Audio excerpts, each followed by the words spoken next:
The sun was just beginning to set over the horizon when the royal convoy made its way back toward the capital city. Prince Arinci, the only son of King Obina and heir to the throne, had just returned from years of study abroad. His heart was full of dreams. Dreams of building schools, bringing new ideas into the kingdom, and making his father proud. He sat inside a decorated carriage flanked by guards on horses, the royal crest shining on their shields. But along the dusty road, trouble awaited. Hidden behind thick bushes and fallen logs, a group of armed men watched the convoy with hungry eyes. They were bandits, mercenaries paid to do the unthinkable, abduct the prince before he could reach his people. The leader of the gang raised his hand, and in seconds the peace of the evening shattered. Arrows flew, horses neighed in panic, guards shouted as steel clashed against steel. Chaos swept through the royal guards as the bandits stormed the convoy with frightening speed.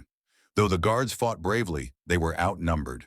In the confusion, the bandits dragged Prince Arinzi from his carriage, gagging him before he could call for help. He struggled fiercely, but blows rained down on him until his strength gave way. By the time the dust settled, the convoy lay in ruins. 2 guards were dead, others injured, and the prince gone. News of the kidnapping spread like wildfire. By nightfall, the palace bells tolled loudly, echoing across the kingdom. Mothers held their children close. Merchants closed their stalls, and whispers filled the streets. "The prince has been taken," they said. "What if he is killed?" Inside the palace, Queen Amaka fell to her knees, her cries filling the royal chambers. King Obina's face darkened with grief and rage. "Find my son," he thundered to his chiefs and soldiers. "Search every road, every forest, every riverbank. Bring him back to me alive." For days, search parties combed the land, but the prince was nowhere to be found. The bandits had hidden him deep in the forest, tying his hands and feet, feeding him only scraps of food. They whispered of a great ransom they would demand: gold, cattle, and land in exchange for the heir to the throne. Prince Arins's heart was heavy. In the still nights, when the guards around him dozed, he thought of his parents, of the kingdom he might never see again, and of the dreams that might die with him. Yet a fire burned within him, a will stronger than fear. He knew he had to escape, or die trying. One stormy night, fate opened a small door. The rain poured heavily, and the bandits huddled close to their fire, drinking and singing. The rope on Arins's wrist had loosened from days of struggle. With desperate patience, he tugged and twisted until the rope slipped free. His heart pounded as he crawled toward the forest edge. A twig snapped beneath his feet, but the bandits' drunken laughter drowned it out. Then he ran. Branches tore at his clothes, thorns bit into his skin, but he did not stop. Behind him, a shout rang out. "He's escaping!" Arrows whistled past him, but the forest was thick and dark. Rain blinded his eyes, mud clung to his legs, and pain screamed through his body as he stumbled on, deeper into the unknown. At last, when his legs could carry him no more, the prince collapsed near a clearing. His breath came in ragged gasps, his face pale and his body weak. The storm raged on, covering his tracks, but he knew he was far from safety. Darkness closed over him, and for the first time he feared he might never rise again. But fate had other plans. Somewhere in the same forest, a young woman with a bow across her back and a quiver of arrows at her side was making her way home. Her eyes were sharp, her steps light, for she was a hunter, one of the few in her village. She moved like the forest was part of her, and soon her path would cross the broken body of the prince, setting in motion a story that would change both of their lives forever. The forest was alive with the sound of rain. Droplets drummed against broad leaves. Water rushed into hidden streams, and the air smelled of wet earth. Among the shadows of towering trees, Prince Arinze lay unconscious, mud smeared across his face, his royal tunic torn beyond recognition. His lips trembled, and his chest rose weakly with each breath. Not far away, Adaiz, the young hunter, was returning from her daily rounds. She carried a bow on her back, a bundle of firewood on her head, and 2 small rabbits tied to her waist. Her steps were strong but graceful. Though barely 20, she had learned to survive the hard way. Her father, once the greatest hunter in their village, had died years earlier. Since then, Adaiz had taken his place, caring for her aged grandmother with a fierce devotion. As she walked, she noticed something strange.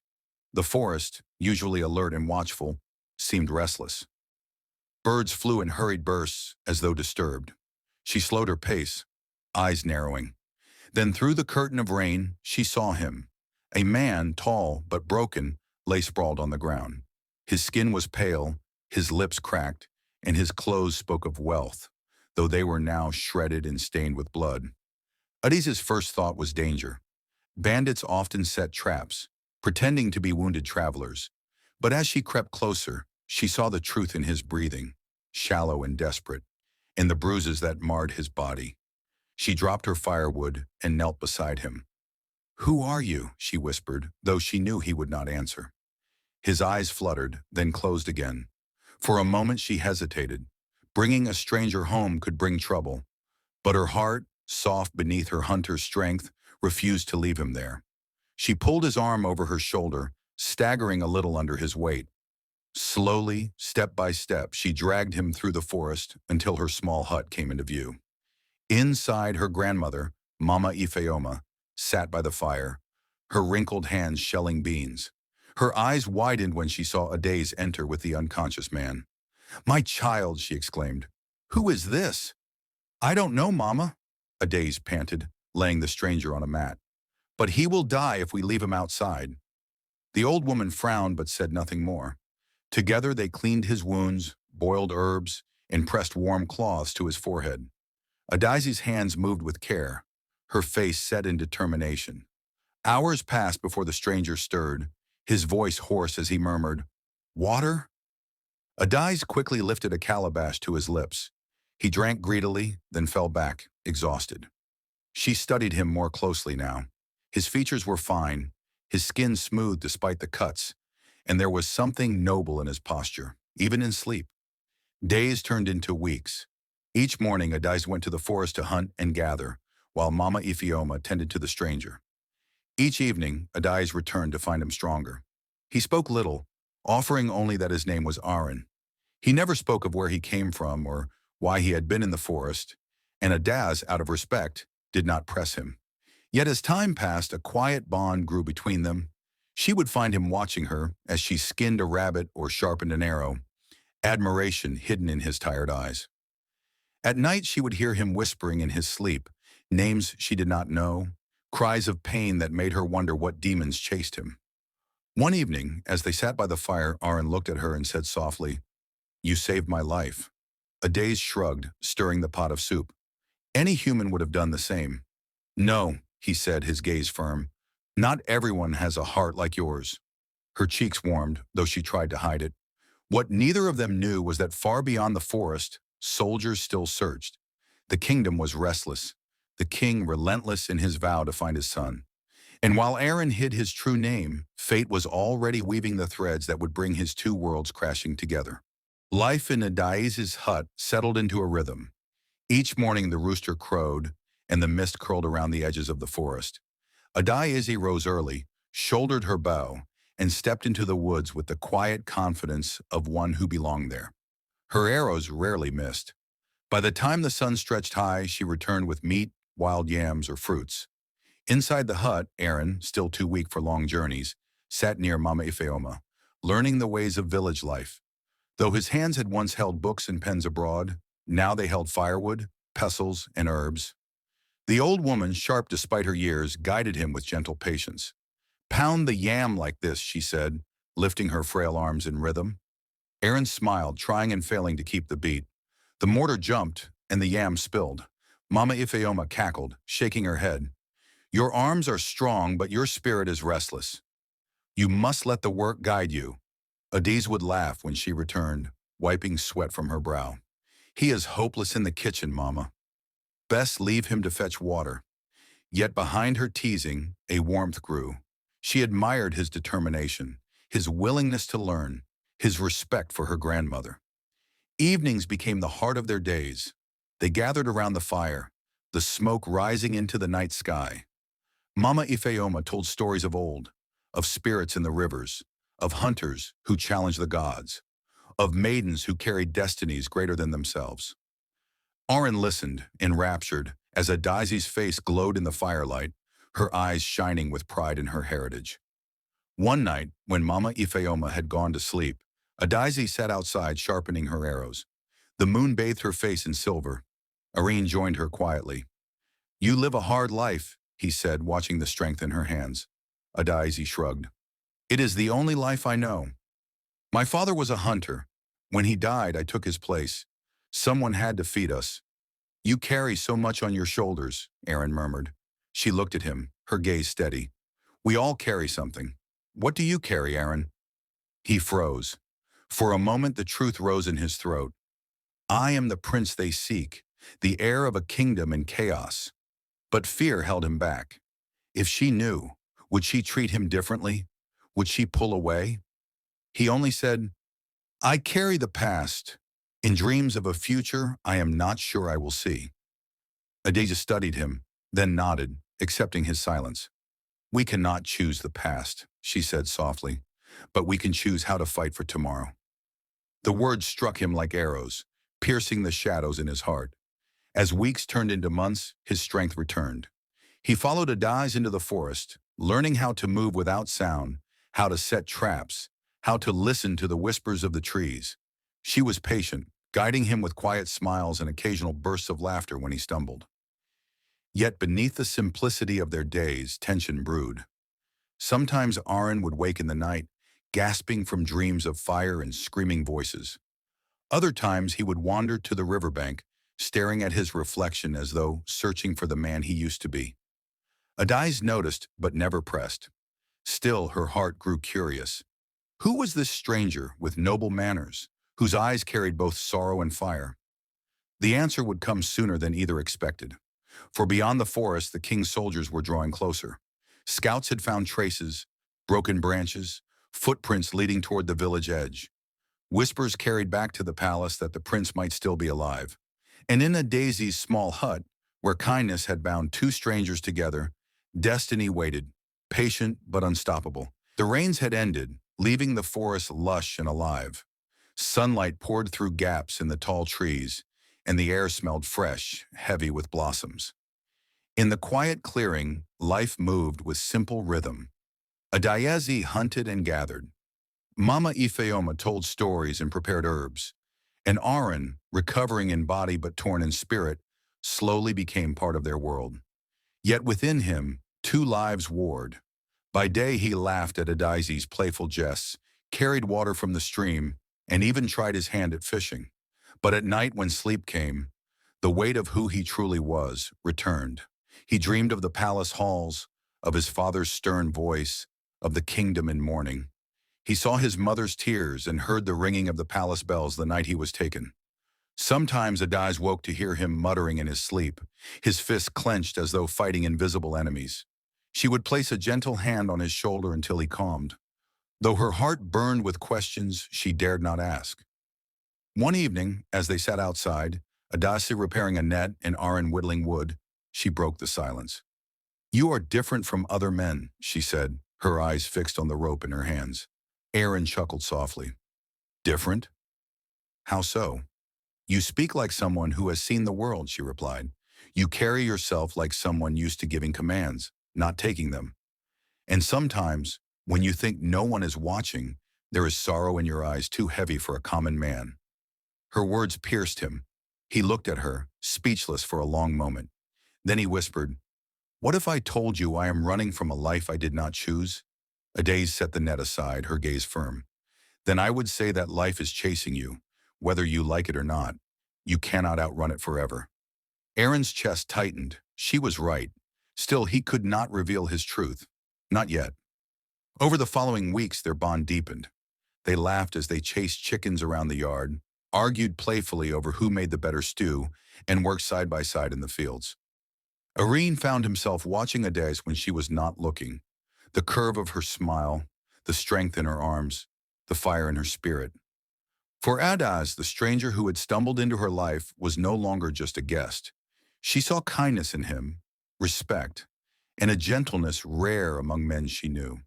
She found her heart racing when his hand brushed hers, or when his eyes lingered too long.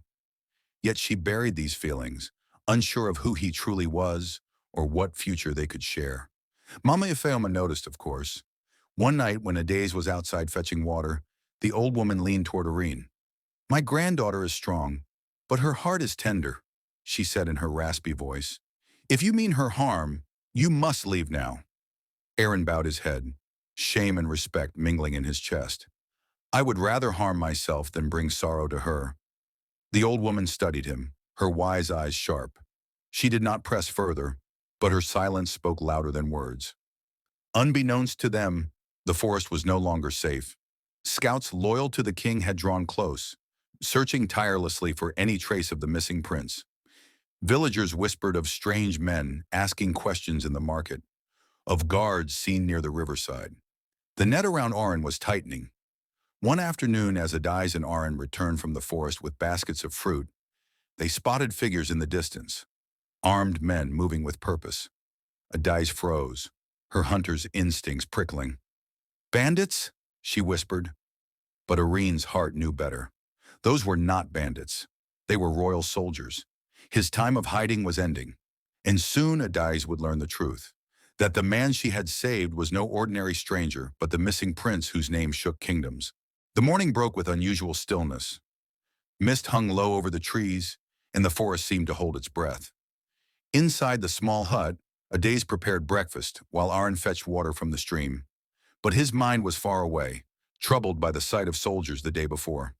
As he bent over the stream, his reflection stared back at him, not just a weary traveler, but a prince who had hidden too long. His father's voice echoed in his memory. A leader does not run from his people. He runs toward them. Aran's chest tightened. He could not hide forever. When he returned to the hut, Adais noticed the worry in his eyes. Before she could ask, loud footsteps thundered outside. Horses neighed, commands were shouted, and then the clearing filled with armed men clad in royal colors. Adais instinctively reached for her bow, but Aran raised his hand. Wait, he whispered. The soldiers dismounted swiftly, swords gleaming. One of them, a tall man with a scar across his cheek, stepped forward. His eyes scanned the hut before falling on Aran. My prince! The man cried, dropping to his knees. Adais blinked. The words struck her like thunder. My prince? The scarred man continued, voice trembling with relief.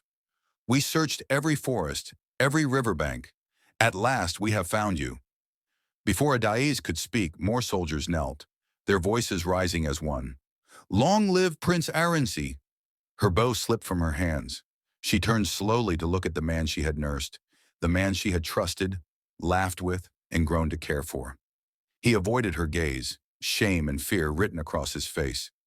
You, she whispered, her voice breaking. You are the prince? Aran took a step toward her, his hands open. Adais, I wanted to tell you, but you lied to me, she cut in, her heart pounding. All this time, I thought you were just a man who needed help. Do you know what danger you brought to me and my grandmother? Her words cut deeper than any sword. Aaron's chest ached, but he pressed on. I did not lie to harm you. I was lost, broken. You gave me life again. Without you, I would be dead. I hid who I was because I wanted you to see me, not my crown. Tears burned to Daisy's eyes, though she refused to let them fall. She turned away, anger and confusion battling within her. The soldiers approached cautiously. Your Highness, the scarred man said, the king and queen await you. We must return to the palace at once. The kingdom is restless. Aaron looked at Adais, his heart torn between duty and love. I must go, he said softly, but I will return.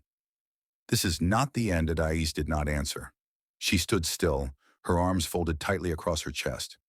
Mama Ifeoma came to the doorway then, her wise eyes glancing from the soldiers to the young prince. She said nothing, but the disappointment in her gaze was heavy.